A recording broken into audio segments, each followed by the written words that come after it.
তো চলে এলাম রান্নাবান্নায়। আজকে রান্না করব আমি এখানে মিষ্টি কুমড়া। তো এখানে আমি কুমড়োগুলো ভালো করে কেটে নিয়েছি। তো এই কুমড়োগুলো আজকে ভাজি করব। এখন আমি কুমড়োগুলোতে লবণ হলুদ মরিচ মাখিয়ে ভাজি করব। তো এখানে বসিয়ে দিলাম ডাল। তো আজকে আমি রান্না করব, এগুলো হলো বুটের ডাল। ডালগুলোকে আমি সকালেই একটু ভিজিয়ে রেখেছিলাম, তারপরে ভালোভাবে ধুয়ে একটু লবণ দিয়ে আমি ডালটা সিদ্ধ বসিয়ে দিয়েছি। তো এদিকে ভাজি করব আমি আলু কেটে নিলাম, এখানে আলু।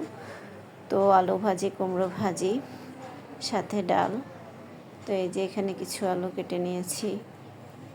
তো এখন আমি এক এক করে সব রান্নাই করে নিচ্ছি। তো দেখতে থাকো বন্ধুরা পুরো ভিডিওটি। ভালো লাগলে অবশ্যই লাইক কমেন্ট শেয়ার করে পাশে থেকো। আবার পরবর্তী ভিডিও পাওয়ার জন্য অবশ্যই সাথে থাকবে। তো এই যে এদিকে আমি কড়াইয়ে তেল গরম বসিয়ে দিলাম। তেলটা প্রায় গরম হয়ে এসছে। এখন এদিকে আমি লবণ হলুদ মরিচ ভালোভাবে হাত দিয়ে মাখিয়ে নিচ্ছি। তো এখন আমি এক এক করে এগুলো দিয়ে দেব ভাজতে।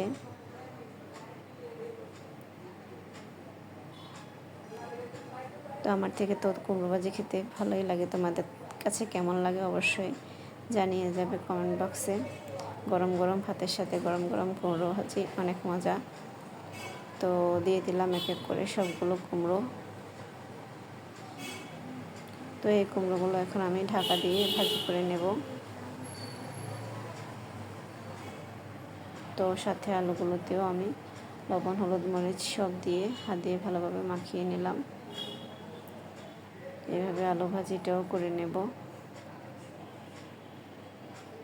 আসলে ভিডিওটা যখন করি তখন ভয়েস দিয়েছিলাম, কিন্তু জানি না কেন আমি ভিডিওটা পোস্ট করার পর আমাকে ইস্যু দিয়েছে। তো এটা কিন্তু আমি ভিডিও যখন রান্না করছি তখন এরকমই হয়। এখন কি আমি নিজের ভয়েস দেওয়া ভিডিওতেও কি ইস্যু দিয়ে দেয়, জানি না কি সমস্যা। এখানে কোনো মিউজিক ছিল না, কিছুই ছিল না, আমি নিজে ভয়েস দিলাম একবার। তো আবার ভিডিওটা পোস্ট করে আবার কেটে দিছি, এখন আবার পুনরায় আমি ভয়েস দিতেছি, এই আর কি। তো যাই হোক, এদিকে আমার কুমড়ো ভাজিটা প্রায় হয়ে এসেছে। এখন আমি কুমড়ো ভাজিগুলো নামিয়ে নেব। তো দিয়ে দিলাম আলুগুলো ভাজি।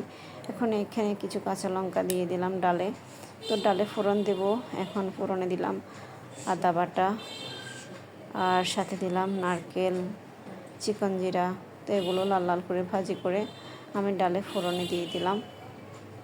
তো এদিকে বুটের ডালটা প্রায় রান্না হয়ে এসছে। আমি দিয়ে দিব জিরে ধনে গুঁড়ো আর একটু দারুচিনি এলাচি গুঁড়ো। দিলেই মশলাটা ভালো করে কষিয়ে নামিয়ে নেব। তো এদিকে আমি আলুগুলো ভাজতে বসিয়ে দেব, রান্না করব পনির। তো এই যে এদিকে রান্না প্রায় শেষ, পনির রান্না করে নিয়েছি। তো আসলে আমি রান্নাটা আগেই করেছি, আসলে ভিডিও করতে আসলে ছিল না। আসলে পুরো সব কিছু তো আর করা যায় না। যাই হোক, আর তোমরা এত বড় ভিডিও দেখবেও না। তো যাই হোক, যারা পুরো ভিডিও দেখেছো অনেক অনেক ধন্যবাদ। তো দুপুরের মেনুতে ছিল এই যে ডাল, বুটের ডাল নারকেল দিয়ে। তো সবাইকে দুপুরের শুভেচ্ছা। দেখতেই পাচ্ছ, যাই করলাম তাই শেয়ার করলাম।